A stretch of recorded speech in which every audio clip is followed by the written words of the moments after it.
আসসালামু আলাইকুম। স্বাগত জানাচ্ছি দাখিল ষষ্ঠ শ্রেণীর আরবি প্রথম পত্রের আজকের দর্শে। আজকে হচ্ছে তোমাদের আদ-দারসুত তাসে নবম পাঠ।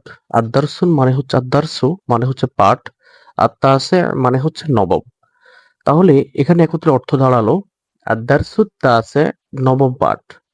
এবং তোমাদের আজকের পাঠের শিরোনামটা হচ্ছে ফাদলুল ওয়ালিদাইন। ফাদলু মানে হচ্ছে মর্যাদা, আল ওয়ালিদাইন মানে হচ্ছে পিতামাতার। তো এখানে মোজাফ মোজাফিলাই হয়েছে। তোমরা একটু এটা আরেকটু ক্লাস পরে মোজাফ মোজাফিল এটা বুঝতে পারবে। তো আমি এখানে একটু সংক্ষিপ্ত আকারে বলে দিই। এটা তোমাদের মোস্ট ইম্পোর্টেন্ট, প্রতিটা বাক্যে বা প্রতিটা লাইনে এরকম তোমরা পেয়ে যাবে। নাকেরার উপর মারেফা হলে মোজাফ মোজাফিলের তারকিব হয়। তো তোমরা নাকেরা মাকেরা মারেফা অন্য জায়গায় পড়বে। যাই হোক, আমি আমার সামনে আগে যাচ্ছি। তো ফাদলুল ওয়ালিদাইন, ফাদলুন মানে হচ্ছে মর্যাদা, সম্মান, আর ওয়ালিদাইন মানে হচ্ছে পিতামাতা। তাহলে এক্ষেত্রে অর্থ দাঁড়ালো ফাদলুল ওয়ালিদাইন, পিতামাতার মর্যাদা। তো এখানে সুন্দর একটা ছবি দেওয়া আছে।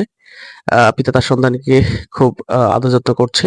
তোমরা তোমাদের বাবা মায়ের মতো, তোমাদের বাবা মারা তোমাদেরকে যেভাবে আদর যত্ন করে। তো চলো আমরা পড়া শুরু করে দিই, ঠিক আছে? আশা করি তোমরা স্ক্রিনে দেখতেছো। উহিব্বু আবি ওয়া আহতারিমুহু। উহিব্বু আমি ভালোবাসি,